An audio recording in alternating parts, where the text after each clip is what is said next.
Malaysia merupakan sebuah negara yang unik kerana terdiri daripada masyarakat yang berbilang kaum, agama dan budaya seperti Melayu, Cina, India serta pelbagai etnik lain di Sabah dan di Sarawak. Kepelbagaian ini menjadikan Malaysia kaya dan dengan adat resam, bahasa, makanan dan perayaan yang pelbagai.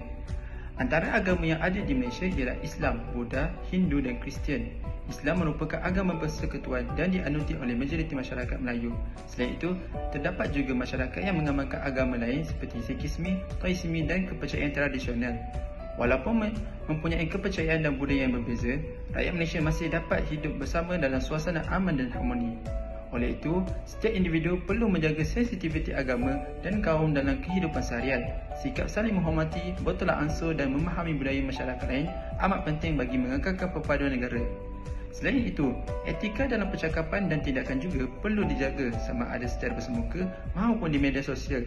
Perbuatan seperti menghina agama atau budaya kaum lain, membuat lawak sensitif dan menyebarkan ucapan kebencian boleh menimbulkan salah faham serta mencetuskan perpecahan masyarakat. Sekarang saya nak kongsikan beberapa punca kenapa isu sensitiviti agama dan kaum makin ketara dalam masyarakat kita. Bagi saya, antara punca utamanya ialah pengaruh media sosial yang membuatkan ramai orang terlalu mudah berkongsi pendapat, video atau gurauan tanpa memikirkan perasaan kaum dan agama lain. Selain itu, kurangnya pengetahuan tentang budaya dan kepercayaan masyarakat lain juga menjadi salah satu punca salah faham berlaku. Ada individu yang tidak memahami sensitiviti sesuatu kaum lalu mengeluarkan kata-kata yang dianggap tidak menghormati pihak lain. Bukan itu saja, sikap stereotip dan prejudis pun menyebabkan hubungan antara kaum semakin redam. Contohnya, ada segelintir masyarakat yang suka melabel kaum tertentu dengan pandangan negatif hanya berdasarkan pandangan orang lain. Tambahan pula, ada juga individu yang menjadikan isu agama dan kaum sebagai hiburan dan ingin perhatian di media sosial semata-mata. Walaupun dianggap sebagai gurauan, perkara ini sebenarnya boleh mencetuskan kemarahan dan menjejaskan keharmonian masyarakat.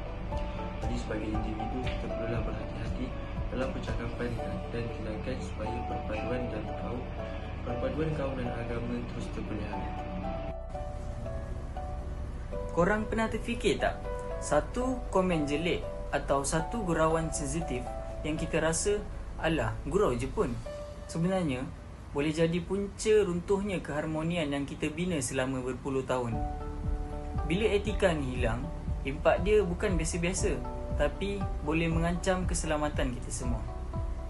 Kesan yang paling nyata ialah pergaduhan dan hilangnya perpaduan. Korang ingat lagi tak isu boikot premis atau kes baling molotov koktel sebelum ni? Rentetan daripada isu sensitif yang tular di media sosial, masyarakat mula hidup dalam syak wasangka. Jiran Melayu pandang serong pada jiran Cina. Jiran India pula rasa tak selesa. Kita hilang rasa percaya antara satu sama lain. Bukan itu sahaja, isu ini memberi tekanan emosi yang hebat. Bayangkan golongan minoriti atau individu yang menjadi mangsa kecaman kaum di media sosial. Mereka rasa terancam, takut nak keluar rumah dan rasa tidak selamat di tanah air sendiri. Ruangan komen dah tak jadi tempat berbincang, tapi jadi medan maki hamun yang toksik. Dan akhirnya, benda ni akan menjejaskan nama baik Malaysia di mata dunia. Pelabur luar takut nak datang Malaysia. Pelancong pula nak fikir 2-3 kali sebab imej Malaysia sebagai negara majmuk yang aman dah tercalar disebabkan sikap kita yang gagal menjaga etika. Jadi, bila masalah dah jadi sebesar ni, macam mana cara kita nak patah balik? Saya serahkan kepada El untuk kupas cara mengatasinya. Jadi, sebenarnya macam mana kita nak atasi masalah sensitiviti agama dan kaum ini? Pertama sekali, kita kena belajar hormat agama dan budaya orang lain. Walaupun kita berbeza kaum, bahasa dan kepercayaan, itu bukan alasan untuk kita saling menghina ataupun mempermainkan budaya orang lain.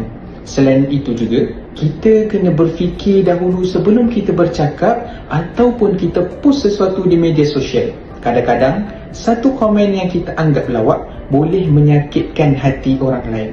Lebih-lebih lagi pada zaman teknologi pada hari ini, semua benda boleh viral dalam beberapa saat sahaja.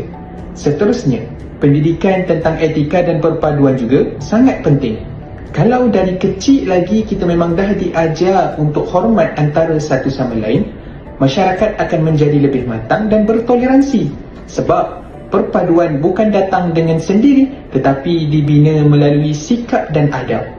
Kesimpulannya, sensitiviti agama dan kaum merupakan satu ujian etika di dalam masyarakat majmuk.